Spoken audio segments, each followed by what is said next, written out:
గారిని పెద్దల్ని రిక్వెస్ట్ చేసేది ఒకటే, ఈయన చేస్తున్న నక్కజిత్తుల్ని దయచేసి గమనించండి. ఇలా నేను బయట పోతా కావచ్చు, నాదేముంది ఉద్యమంలోకి వెళ్ళి వచ్చినా మళ్ళీ ఉద్యమంలోకే పోతా, నాకు భయం ఏముంటుంది, నాకు ఎన్నడూ పదవుల మీద ఆశ లేదు.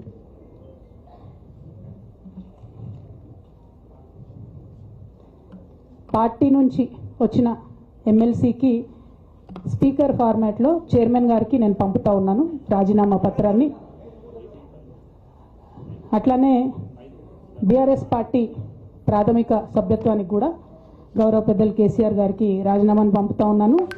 దీన్ని మన రావుల చంద్రశేఖర్ రెడ్డి గారికి తెలంగాణ భవన్కి వారికి నేను పంపుతా ఉన్నాను.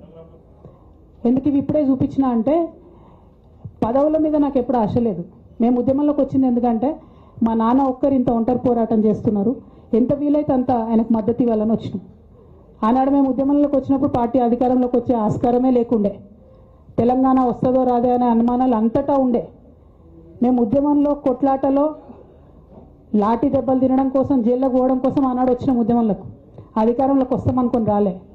రామన్నైనా నేనైనా కేవలం నాన్న కోసమే వచ్చినాం ఉద్యమంలోకి. అందుకే మా కుటుంబం మీద కుట్ర. ఈ కుట్రను గమనించమనే నేను మా కుటుంబాన్ని కోరుతా ఉన్నా. ఇక పెద్ద సార్కు నీడలాగా సంతోష్ రావు గారు ఉంటారు.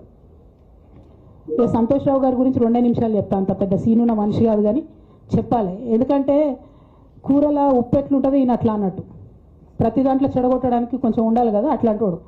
కాబట్టి చెప్పక తప్పదు ఈయన గురించి. చెప్పులో రాయి చెవులో జోరిగా అంటాం కదా, అట్లాంటి టైపు. కాబట్టి ఖచ్చితంగా చెప్పాలి. విషయం ఏంటంటే ఈయన ధనదాహం ఎట్లాంటిదంటే సంతోష్ రావు గారిది, రామన్న కాన్స్టిట్యున్సీ, కేటీఆర్ అన్న కాన్స్టిట్యున్సీ నేరెళ్లలో ఇసుక లారీ గుద్ది ఒక దళిత బిడ్డ చనిపోతాడు. సరే, దాని మీద పాపం అక్కడ ఆ రోజు అందరు యాజిటేషన్ చేస్తే ఈయన సంతాన అడ్వాంటేజ్ ఏంది, ఇక్కడ కూర్చుంటాడు కదా సార్ దగ్గర, సీఎంఓలకి వెళ్ళి ఫోన్ చేసి అక్కడ ఉన్న పోలీసు వాళ్ళందరినీ ఒత్తిడి పెట్టి 7 దళిత బిడ్డల్ని కొట్టినరండి. 3-4 సార్లు 3rd డిగ్రీ వేస్తే ఇలా 7 కుటుంబాలు కూడా వాళ్ళు ఎందుకు కూడా ఏ పని చేసుకోలేనటువంటి పరిస్థితులలో ఆ దళిత బిడ్డలు ఉన్నారు.